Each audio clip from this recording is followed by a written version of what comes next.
দেশ যখন ত্রয়োদশ জাতীয় সংসদ নির্বাচনের দ্বারপ্রান্তে, ঠিক সেই সময়ে নতুন করে আতঙ্ক ছড়াচ্ছে এক ভয়াবহ বাস্তবতা। ২০২৪ সালের গণ অভ্যুত্থানের সময় লুট হয়ে যাওয়া হাজার হাজার আগ্নেয়াস্ত্র ও লাখ লাখ রাউন্ড গোলা বারুদের বড় একটি অংশ এখনও উদ্ধার করা যায়নি।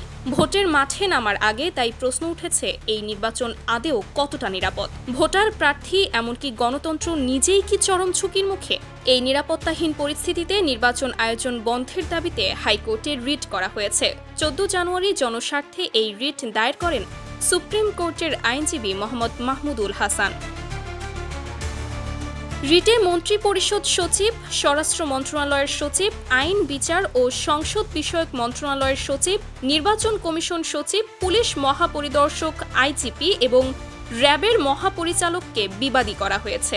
রিট আবেদনে বলা হয়েছে, বিভিন্ন গণমাধ্যমের তথ্য অনুযায়ী ২০২৪ সালের গণ অভ্যুত্থানের সময় দেশের বিভিন্ন থানা ও আইন শৃঙ্খলা রক্ষাকারী বাহিনীর কার্যালয় থেকে ৫,৭৫০টি আগ্নেয়াস্ত্র এবং ৬,৫১,৬০৯ রাউন্ড গোলা বারুদ লুট হয়ে যায়। উদ্বেগজনক বিষয় হলো, সরকার অস্ত্র উদ্ধারে পুরস্কার ঘোষণা করলেও এর একটি বড় অংশ এখনও উদ্ধার করা সম্ভব হয়নি।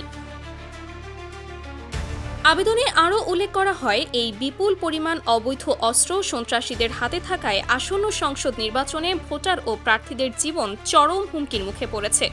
এরই মধ্যে ঢাকা ৮ আসনের সংসদ সদস্য পদপ্রার্থী শরীফ ওসমান হাদী সন্ত্রাসীদের গুলিতে নিহত হওয়ার ঘটনা প্রমাণ করে, অবৈধ অস্ত্র উদ্ধার না হলে এই নির্বাচন রক্তক্ষয়ী রূপ নিতে পারে। এছাড়া নির্বাচন কমিশনার অবসরপ্রাপ্ত ব্রিগেডিয়ার আবুল ফজল মোহাম্মদ সানাউল্লাহর বক্তব্য উদ্ধৃত করে বলা হয়, নির্বাচনের আগে অবৈধ অস্ত্র উদ্ধার করা অত্যন্ত জরুরি।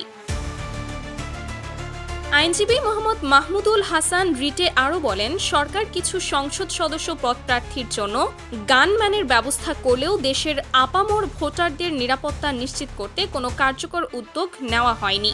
এই অবস্থায় লুট হওয়া অস্ত্র উদ্ধার না করেই নির্বাচন আয়োজন করা হলে তা সংবিধানের ৩২ অনুচ্ছেদ অনুযায়ী ভোটার ও প্রার্থীদের মৌলিক অধিকার, বিশেষ করে জীবনের অধিকার লঙ্ঘনের শামিল হবে। এ কারণে রিট আবেদনে লুট হওয়া সব আগ্নেয়াস্ত্র ও গোলা বারুদ উদ্ধার না হওয়া পর্যন্ত এবং নির্বাচনকালীন নিরাপদ পরিবেশ নিশ্চিত না হওয়া পর্যন্ত আসন্ন জাতীয় নির্বাচন স্থগিত রাখার নির্দেশনা চাওয়া হয়েছে। Sumaiya Snigdha, news desk, daily our Bangladesh.